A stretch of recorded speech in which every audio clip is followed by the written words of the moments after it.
My knowledge of Dutch cuisine is admittedly not the best. I've heard of and tried a few Dutch snacks before, like Dutch mini pancakes, and that's really it. So I didn't realize just how diverse and interesting the food scene actually was until my trip to the Netherlands last summer.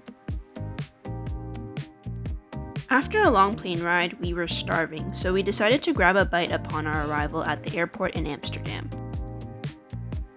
We kept seeing two dishes a lot when we arrived, kipling and herring, and knew we had to try it.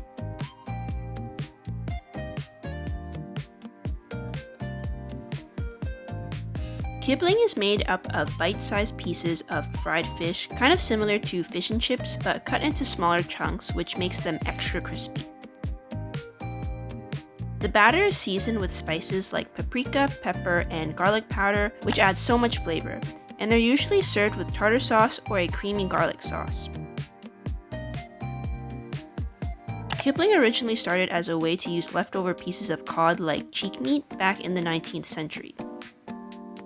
It was an affordable source of protein for the working class. But today it's evolved into a super popular street food made with larger pieces of fish. Herring, on the other hand, was a completely different experience. It's raw fish that's been cured in a brine, so it has a much stronger, more intense fish flavor, which might be a bit much if you're not a big seafood person like I am.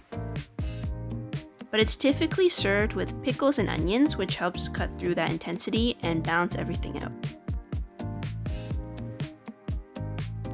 The innovation of curing herring actually played a huge role in the Dutch economy because it allowed fishermen to stay at sea longer and catch more fish. So it's not just food, it's part of their cultural and economic history.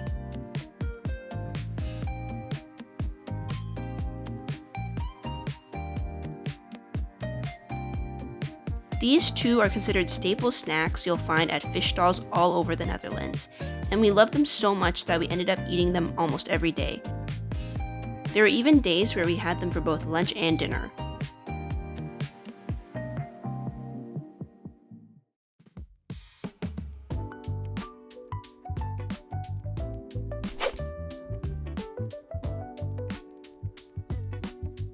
Next, I tried a Dutch pancake in the small village of Giethoorn, and this was such a fun experience.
Dutch pancakes are much larger than the pancakes or even crepes I'm used to, usually about the size of a large frying pan.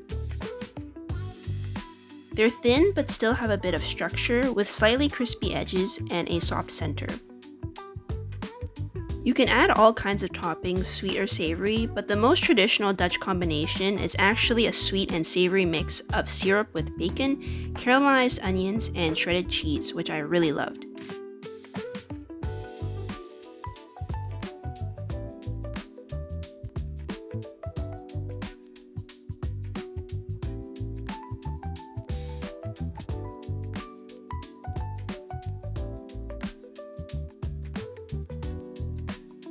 The Dutch love their pancakes, so they can be eaten as a snack or even as a main course during lunch or dinner.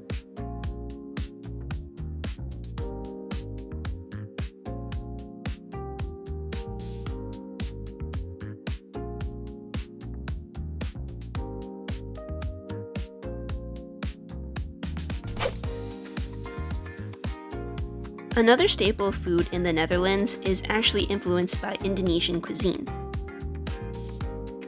As a former Dutch colony, Indonesia introduced chicken satay to the Netherlands, where it quickly became popular.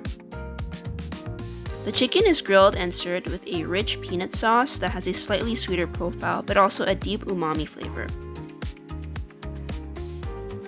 The chicken was very juicy and full of flavor with a great char, but the sauce was honestly the highlight for me. It was so flavorful and rich that I ended up mixing rice into the leftover sauce just so I wouldn't waste any of it. It's easy to see why chicken satay has become so embedded in Dutch culture that it's now a staple in nearly every snack bar and restaurant in the Netherlands.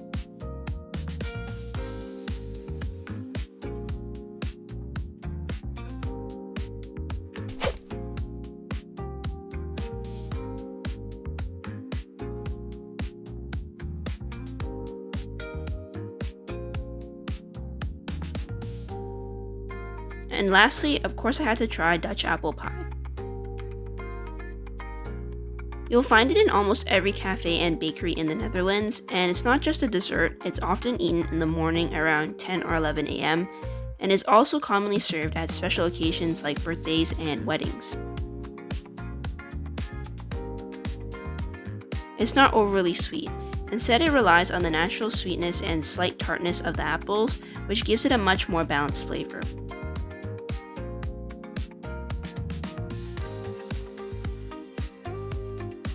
That's also why it's often served with whipped cream, because that's where a lot of the added sweetness comes from.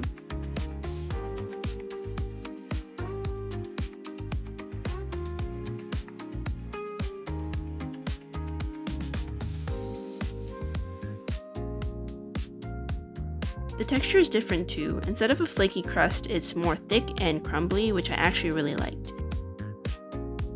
It feels a lot heartier and matches the village vibes of the Netherlands.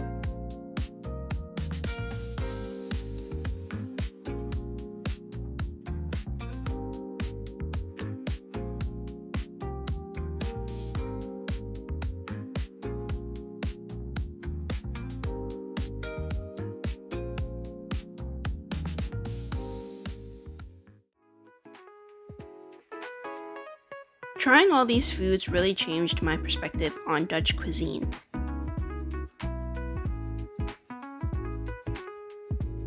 What started as a few familiar snacks turned into discovering a whole range of flavors, traditions, and cultural influences that I didn't expect.